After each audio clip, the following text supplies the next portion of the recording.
Hello दोस्तों, आज की इस वीडियो में हम बात करने वाले हैं कि अलंकार किसे कहते हैं और साथ में अलंकार कितने प्रकार के होते हैं और अलंकार का उदाहरण जो कि हर साल बोर्ड एग्जाम में आता है। आप किस तरह से बोर्ड एग्जाम में लिखें कि आपका पूरा नंबर भी मिले, आपका एक नंबर भी नहीं कटे। चलिए आपको बताते हैं जो कि हर साल 2 नंबर का आपका बोर्ड एग्जाम में आता है। आप किस तरह से लिखेंगे, चलिए देरी नहीं करते हुए आपको बताते हैं।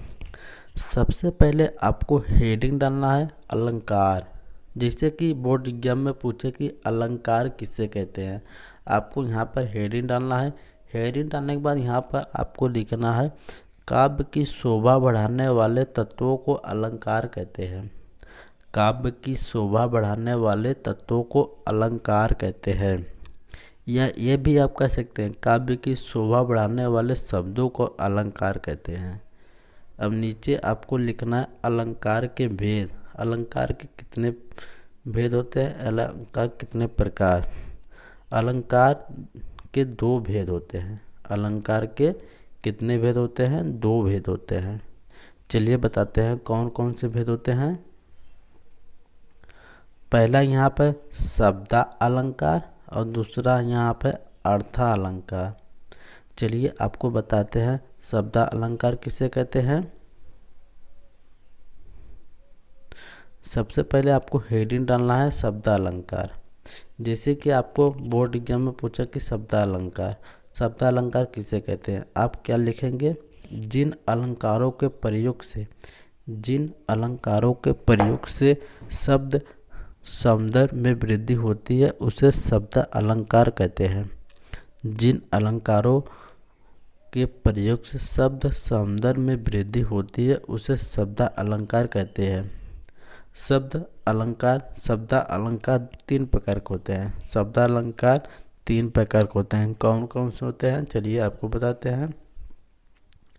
पहला यहाँ पर अनुप्रास अलंकार, दूसरा है यहाँ पर यमक अलंकार, तीसरा यहाँ पर श्लेष अलंकार। चलिए आपको बताते हैं अनुप्रास अलंकार। जैसे कि आपको बोर्ड एग्जाम में पूछे कि अनुप्रास अलंकार की परिभाषा तथा उसका उदाहरण लिखिए, आप किस तरह से लिखेंगे। चलिए बहुत ही आसान तरीके से आपको बताते हैं। जो कि आप इस तरह से लिख देंगे आपका 2 नंबर मिल जाएगा। सबसे पहले आपको यहाँ पर हेडिंग डालना है अनुप्रास अलंकार। यहाँ पर आपको लिखना है जहाँ पर व्यंजन के वर्णों की आवृत्ति होती है वहाँ पर अनुप्रास अलंकार कहलाती है। जहाँ पर व्यंजन के वर्णों की आवृत्ति होती है वहाँ पर अनुप्रास अलंकार होता है। व्यंजन के वर्णों में आवृत्ति होती है वहाँ पर अनुप्रास अलंकार होता है। इसका उदाहरण आप लिखना, यहाँ पर हेडिंग डालना, उदाहरण में लिखना है रघुपति राघव राजा राम। हेडिंग में आपको क्या लिखना है, उदाहरण में रघुपति राघव राजा राम। बस दोस्तों इतना ही आपको बोर्ड एग्जाम में लिखना। जैसे पूछे कि अनुप्रास अलंकार किसे कहते हैं, इसका परिभाषा और उदाहरण लिखिए। बस इतना ही आपको लिखना है, आपका 2 नंबर मिल जाएगा बहुत ही आसान तरीके से। दोस्तों यमक अलंकार किसे कहते हैं। जैसे बोर्ड एग्जाम में पूछे कि यमक अलंकार किसे कहते हैं उसका उदाहरण लिखिए, आप क्या लिखेंगे। सबसे पहले आपको यमक अलंकार का हेडिंग डालना है। हेडिंग डालने के बाद यहाँ पर आपको लिखना है जहाँ एक शब्द कई बार आए और उसके अर्थ अनेक हो उसे यमक अलंकार कहते हैं। जहाँ एक शब्द कई बार आए और उसके अर्थ अनेक हो उसे यमक अलंकार कहते हैं। जिससे इसका मतलब है कि जहाँ एक शब्द आवे बल्कि उसका अर्थ अनेक हो उसे यमक अलंकार कहते हैं। चलिए आपको उदाहरण में क्या लिखना है। उदाहरण डालने के बाद आपको एकदम इजी उदाहरण आपको बता रहे हैं। आपको उदाहरण में लिखना कनक कनक से 100 गुनी, कनक कनक से 100 गुनी माँ दक्ता अधिकाय वह खाए बौराए जग वह पाए बौराए। कनक कनक की 100 गुनी मादकता अधिकाय, व खाए बौराए जग, व या पाए बौराए। यहाँ पर कनक कनक शब्द 2 बार आया है और दोनों का अर्थ अलग अलग है। पहले का अर्थ है सोना, दूसरे का अर्थ होता है धतूरा। जैसे कि मनुष्य इंसान धतूरा खा लेंगे तो बौरा जाएंगे, या सोना या चांदी या पैसा भी पा जाएंगे तब भी बौरा जाएंगे। एक बैगे कोई किसी के पास सोना चांदी मजे का आ जाए वो भी पगला भी जाएगा। इसका इसी का ये उदाहरण हो गया। बस दोस्तों, ये बोर्ड एग्जाम में पूछे कि आपको यमक अलंकार किसे कहते हैं, साथ उसका उदाहरण लिखे। बस इतना आपको लिखना है। कनक कनक से सब को नहीं, मादकता अधिकार, जगह खाए पो रहा है, जगह पाए पो रहा है। बस इतना आपको उदाहरण लिख देना है। और ऊपर यहाँ पर आपको परिभाषा में जहाँ एक ही शब्द कई बार आए उसके अर्थ अनेक हो, वहाँ पर यमक अलंकार होता है। चलिए दोस्तों, आपको बताते हैं अब श्लेष अलंकार किसे कहते हैं।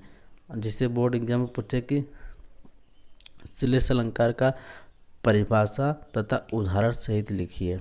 आपको हेडिंग डालना है श्लेष अलंकार। यहाँ जहाँ एक शब्द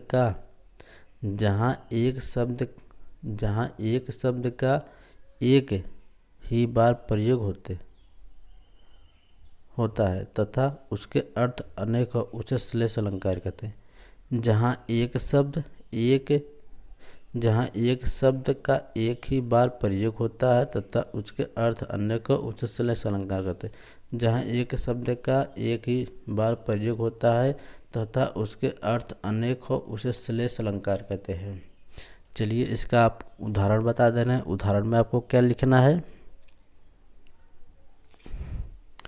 उदाहरण में आपको हेडिंग डालने के बाद यहाँ पर आपको लिखना है रहीमन पानी रखिए, रहीमन पानी रखिए, बिन पानी सब सून। रहीमन पानी रखिए, बिन पानी सब सून। पानी गए ना उबरे, पानी गए ना उबरे, मोती मानुष चून। बस दोस्तों, जिससे पूछा आपको श्लेष अलंकार का परिभाषा और उदाहरण सहित लिखिए। बस दोस्तों, आपको इतना ही बोर्ड एग्जाम में लिखना है। दोस्तों, जिस तरह से हम बताएं इस तरह से आप लिख देंगे, आपका 2 नंबर बोर्ड एग्जाम में एकदम गारंटी है मिल जाएगा। आपको 1 नंबर भी नहीं कटेगा। जिस तरह हम सब बताएं इस तरह से आप लिखेंगे तब। और अपने बोर्ड एग्जाम में कटपिट मत करिएगा। दोस्तों, यह तो हम बताए थे कि शब्दालंकार के, शब्दालंकार में इतना भेद होते हैं और उनका शब्दालंकार में आपको बताया अनुप्रास अलंकार, यमक अलंकार और श्लेष अलंकार। अब इसके अगले भाग में बताएंगे कि अर्थालंकार का भेद तथा उसके कितने प्रकार होते हैं। दोस्तों, वीडियो अच्छा लगा तो वीडियो को लाइक करें और हमारे चैनल पर पहली बार देख रहे हैं तो चैनल को सब्सक्राइब ज़रूर करें और अपने दोस्तों के साथ ज़रूर शेयर करें ताकि वह भी बोर्ड एग्जाम में अच्छा नंबर ला सकें। दोस्तों, आज के लिए बस इतना ही। मिलते हैं फिर अगले वीडियो में।